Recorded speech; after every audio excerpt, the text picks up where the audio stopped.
विष्णु प्रिया माता लक्ष्मी की जय हो। आप सभी को राधे राधे।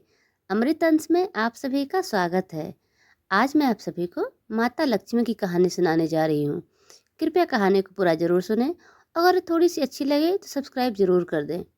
एक गांव में एक साहूकार रहता था। साहूकार की एक बेटी थी। वह हर रोज पीपल सींचने जाती थी। पीपल के वृक्ष में से लक्ष्मी जी प्रकट होती थी और चली जाती। एक दिन लक्ष्मी जी ने साहूकार की बेटी से कहा, तू मेरी सहेली बन जा। तब लड़की ने कहा कि मैं अपने पिता से पूछकर कल आऊंगी। साहूकार की बेटी ने घर जाकर अपने पिता को सारी बात बता दी। तब उसके पिताजी बोले कि वह तो लक्ष्मी जी हैं, अपने को और क्या चाहिए, तू लक्ष्मी जी की सहेली बन जा। दूसरे दिन वह लड़की फिर गई। तब लक्ष्मी जी पीपल के पेड़ से निकल कर आई और कहा कि सहेली बन जा। तो लड़की ने कहा बन जाऊंगी, और दोनों सहेली बन गई। लक्ष्मी जी ने उनको खाने का न्योता दिया।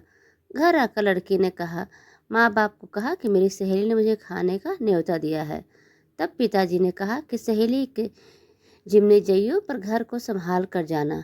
तब वह लक्ष्मी जी के यहाँ जिमने गई तो लक्ष्मी जी ने उसे साल 2 साल ओढ़ने के लिए दिया। रुपये दिए, सोने की चौकी, सोने की थाली में 36 प्रकार का भोजन यानी व्यंजन करा दिया। जिम कर जब वह जाने लगी तो लक्ष्मी जी ने पल्ला पकड़ लिया और कहा कि मैं भी तेरे घर जिमने आऊँगी। उसने कहा आ जाइयो। वो घर आकर चुपचाप बैठ गई। तब पिताजी ने पूछा कि बेटी, सहेली के यहाँ जिम कर आ गई और तू उदास क्यों बैठी है? तो उसने कहा, पिताजी, मेरे को लक्ष्मी जी ने इतना दिया, अनेक प्रकार के भोजन कराए, परंतु मैं कैसे जिमाऊंगी? अपने घर में तो कुछ भी नहीं है। तब उसके पिताजी ने कहा कि गोबर मिट्टी से चौका लगाकर घर की सफाई कर ले। 4 मुख वाला दिया जलाकर लक्ष्मी जी के नाम लेकर रसोई में बैठ जाना। लड़की सफाई करके लड्डू लेकर बैठ गई। उसी समय एक रानी नहा रही थी। उसका नौलक्खा हार चिल उठाकर ले गई और उसके घर वह नौलक्खा हार डाल गई और उसको लड्डू ले गई। बाद में वह हार को तोड़कर बाजार में गई और सामान लाने लगी। तो सुनार ने पूछा कि क्या चाहिए? तब उसने कहा कि सोने की चौकी, सोने का साल 2 साल दे दे, मोहर दे और सामग्री दे, 36 प्रकार के भोजन हो जाए, इतना सामान दें। सारी चीज़ें लेकर बहुत तैयारी करी और रसोई बनाई। तब गणेश जी से कहा कि लक्ष्मी जी को बुलाओ। आगे आगे गणेश जी और पीछे पीछे लक्ष्मी जी आई। उसने फिर चौकी डाल दी और कहा, सहेली चौकी पर बैठ जा।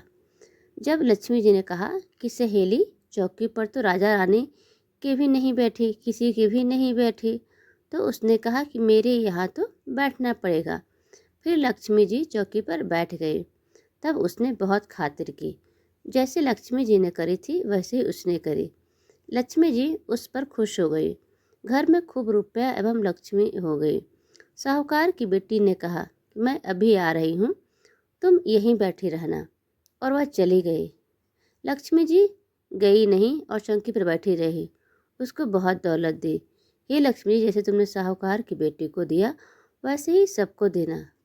कहते सुनते हुंकार भरते अपने सारे परिवार को दियो। पीहर में देना, ससुराल में देना, बेटे पोतों को देना। हे लक्ष्मी माता, सबका कष्ट दूर करना, दरिद्रता दूर करना और सबकी मनोकामनाएं पूर्ण करना। आप सभी का बहुत बहुत धन्यवाद। प्लीज़ थोड़ी सी भी अच्छी लगी हो तो लाइक, सब्सक्राइब, कमेंट ज़रूर करें। आप सभी का एक बार फिर से धन्यवाद।